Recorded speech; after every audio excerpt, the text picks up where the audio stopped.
Buongiorno amici e benvenuti su questo nuovo video. Oggi faremo un video un po' diverso, non vi porterò in pista con me, ma parleremo di lui.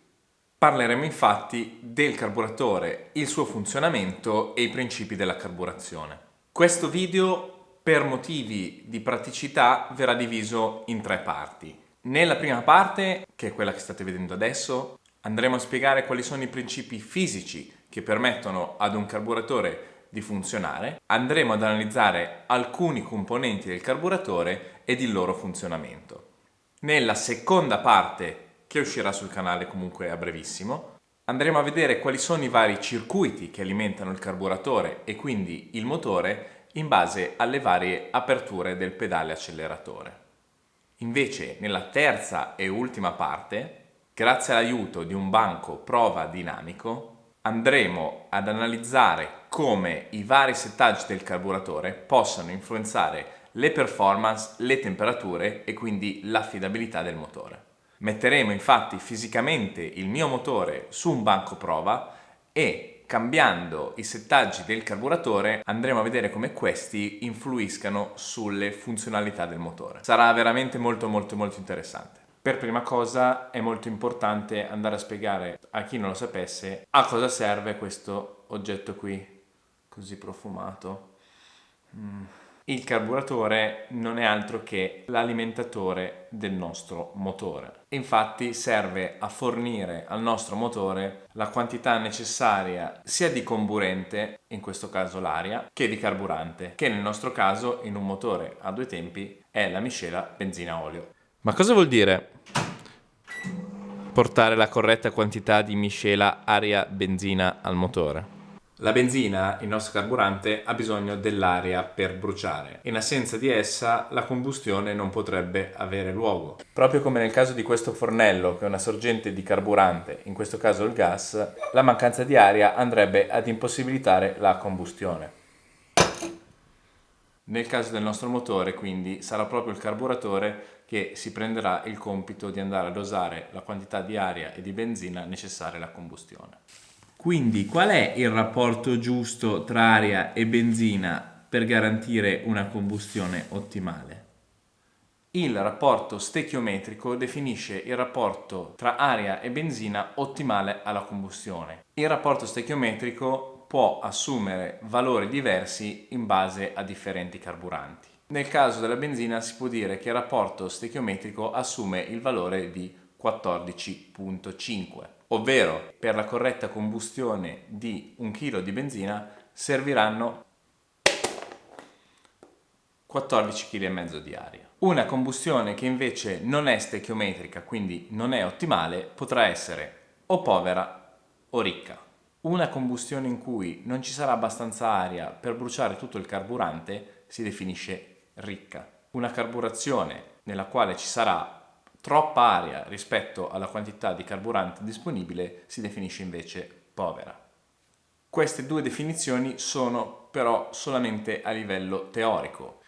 Da ora in poi ci riferiremo ad una carburazione più ricca o più povera non rispetto al valore stechiometrico, ma rispetto ad una data carburazione di base, anche perché nelle applicazioni 2 tempi di kart la carburazione sarà sempre tendente al ricco. Apro una piccola parentesi, anche se noi probabilmente possiamo ottenere all'interno del nostro carburatore una miscela stechiometrica, è probabile che non avremo una miscela stechiometrica durante la combustione, in quanto parte del carburante spesso non raggiunge la camera di scoppio o viene diluito dai gas di scarico o addirittura possa essere espulso dallo scarico prima di prendere parte alla combustione.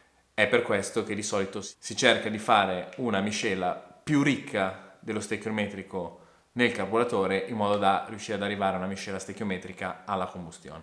Alexa, come funziona un carburatore? Questa non la so. Non ti preoccupare, te lo spiego io. La benzina che risiede nella vaschetta viene risucchiata nel diffusore dalla depressione che si viene a creare nel diffusore stesso a causa del flusso d'aria entrante nel motore e anche in base alle pulsazioni di depressione o bassa pressione causate dal movimento del pistone nel cilindro. E perché si crea nel diffusore una zona di bassa pressione o depressione a causa del flusso d'aria? Per l'effetto Venturi. L'effetto Venturi è il fenomeno fisico per cui la pressione di un fluido, in questo caso l'aria, diminuisce con l'aumentare della velocità del fluido stesso. Aumento della velocità? Ma in che senso? In un condotto, la velocità di un fluido è proporzionale alla sezione o diametro del condotto stesso. Minore il diametro del condotto, maggiore sarà la velocità del fluido che lo attraversa e quindi, come abbiamo detto prima, minore sarà la sua pressione. Ecco perché l'imboccatura del carburatore ha questa forma convergente. Serve appunto per fare accelerare l'aria e creare una zona di depressione al suo interno che sia in grado di aspirare l'aria dalla vaschetta e iniettarla all'interno del motore. Ecco, partiamo proprio da qui, dal primo componente, la vaschetta del carburatore. La vaschetta del carburatore è un componente molto importante perché ci consente di fornire ai vari circuiti del carburatore una costante quantità di carburante. I vari circuiti del carburatore sono immersi in questa vaschetta dalla quale pescano benzina. Il carburante fa ingresso nella vaschetta del carburatore tramite questo condotto che è collegato tramite un tubo direttamente al serbatoio del go-kart. Entrando nel carburatore, se si riesce a mettere a fuoco, hello, telecamera, questo filtro in plastica che risiede nel carburatore in questa fessura qui. Il carburante entrando viene filtrato e ripulito da ogni tipo di impurità. Ovviamente, essendo la vaschetta collegata direttamente al serbatoio, ha bisogno di un metodo di controllo, altrimenti si rischierebbe di avere una vaschetta strabordante di benzina.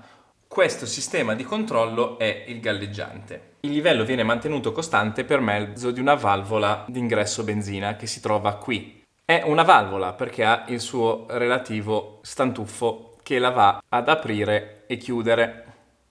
Come viene azionata questa valvola? Questa valvola viene azionata da un galleggiante che segue con i suoi movimenti il pelo libero del carburante nella vaschetta. Quando il livello si abbassa, perché una parte del carburante è stata aspirata dal motore, il galleggiante scende ed apre la valvola, facendo così entrare altro carburante dal serbatoio. Il livello del carburante quindi sale e con esso anche il galleggiante, che una volta raggiunto un certo limite fa chiudere la valvola alla quale è collegato mantenendo il livello della vaschetta costante. Vedete, questa è la valvola di cui vi stavo parlando che è connessa a questo galleggiante tramite questa U. Questa viene poi inserita nella relativa valvola, ecco l'ho persa, ok, e il tutto viene fermato da questo pin. Vedete? Quando il carburante scende, il galleggiante scende aprendo la valvola e quando il carburante risale, il galleggiante sale e andando a richiudere la valvola. Il livello di carburante presente nella vaschetta è quindi un elemento di taratura del carburatore, in quanto ad una determinata depressione all'ugello, al variare del livello di carburante nella vaschetta varierà anche la quantità di benzina aspirata dalla vaschetta verso il diffusore e quindi varierà il nostro rapporto di aria-benzina. Con un livello alto di carburante nella vaschetta viene erogata una quantità maggiore di carburante che con un livello basso, in tutte le condizioni di funzionamento del motore e per tutti i circuiti del carburatore. Per regolare il livello nella vaschetta si può intervenire sul peso del galleggiante. Montando un galleggiante più pesante,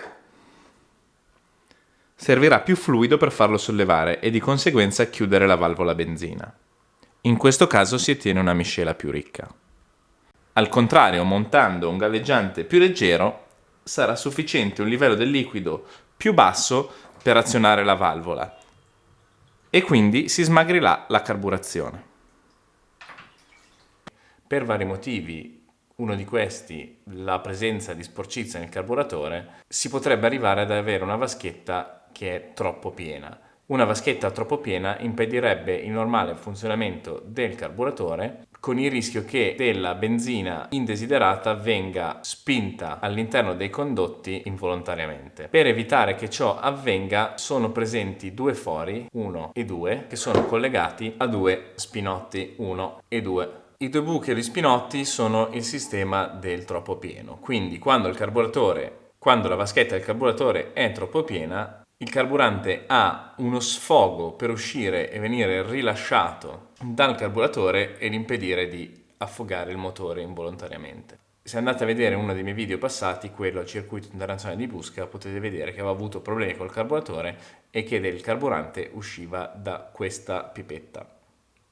Come abbiamo detto in precedenza, l'aria che attraversa il carburatore ed entra nel motore fa il suo ingresso dal diffusore, che è tutta questa sezione interna qui. Il diffusore è uno degli elementi che contraddistingue i carburatori. Infatti, di solito la taglia del carburatore, come in questo caso 30, dipende dal diametro del diffusore stesso. Potete trovare il diametro del carburatore in questa nomenclatura sia dove si definisce il diametro esatto del carburatore che sull'ultima lettera. In questo caso la H rappresenta diametri dai 26 mm ai 30, oppure la E rappresenterebbe diametri dal 30 al 36. La scelta del diametro del diffusore dipende dal tipo di applicazione sulla quale verrà montato il carburatore. Diffusori dal diametro più grande consentono di avere minori perdite di carico e consentono di avere un maggiore quantitativo di aria aspirata. Dall'altro lato, essendo il condotto più grande, si otterranno velocità di flusso minori e quindi una quantità più bassa di depressione agli ugelli. Un diffusore piccolo che consente di avere una depressione agli ugelli più alta può essere vantaggioso su tipi di applicazioni che hanno bisogno di lavorare in punti motore piuttosto ampi e diversificati. E come regoliamo il flusso d'aria che entra nel carburatore? Tramite la valvola del gas. Questa valvola è collegata direttamente al filo dell'acceleratore. Questa scorre verticalmente nel carburatore e trasversalmente al diffusore, andando effettivamente a determinare l'area disponibile per il passaggio del flusso d'aria. Vedete? La valvola gas ha anche una sede al suo interno per contenere lo spillo di cui parleremo più tardi. Infatti lo spillo si inserisce in questo foro ed è messo in sicurezza tramite questa vite che andremo adesso ad avvitare.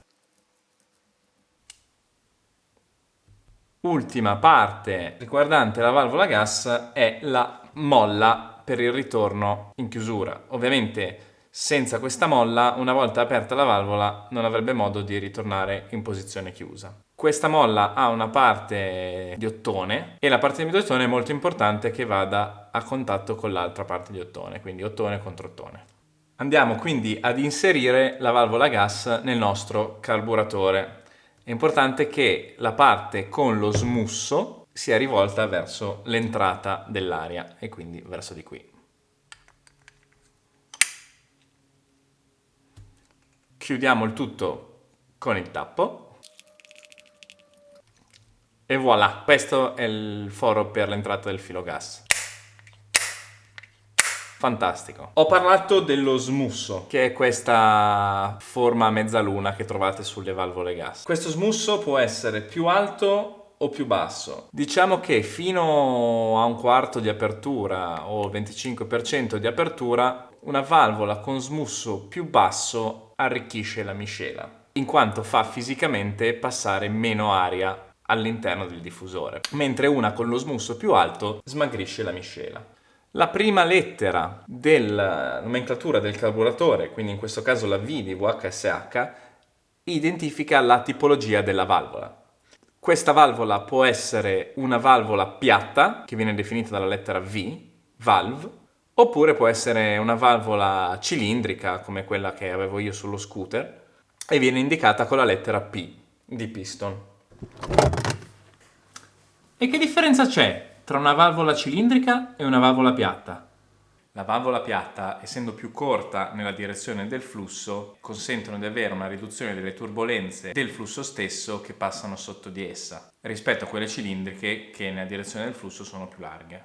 Queste ultime però hanno il vantaggio di avere meno problemi nel posizionare il foro di progressione. Questo foro serve nelle transizioni tra il circuito del minimo e il circuito del massimo. E per funzionare deve stare sotto la valvola del gas. Essendo la valvola del gas più piccola è più difficile trovare una posizione per questo foro sotto di essa. Ecco ragazzi, abbiamo visto come funziona un carburatore semplificato, ideale. Come abbiamo detto, il principio è semplice: il carburante viene aspirato dalla vaschetta, portato all'interno del diffusore e il flusso d'aria lo trasporta all'interno del motore, anche grazie alla potenza aspirante generata dal movimento del pistone nella canna del cilindro.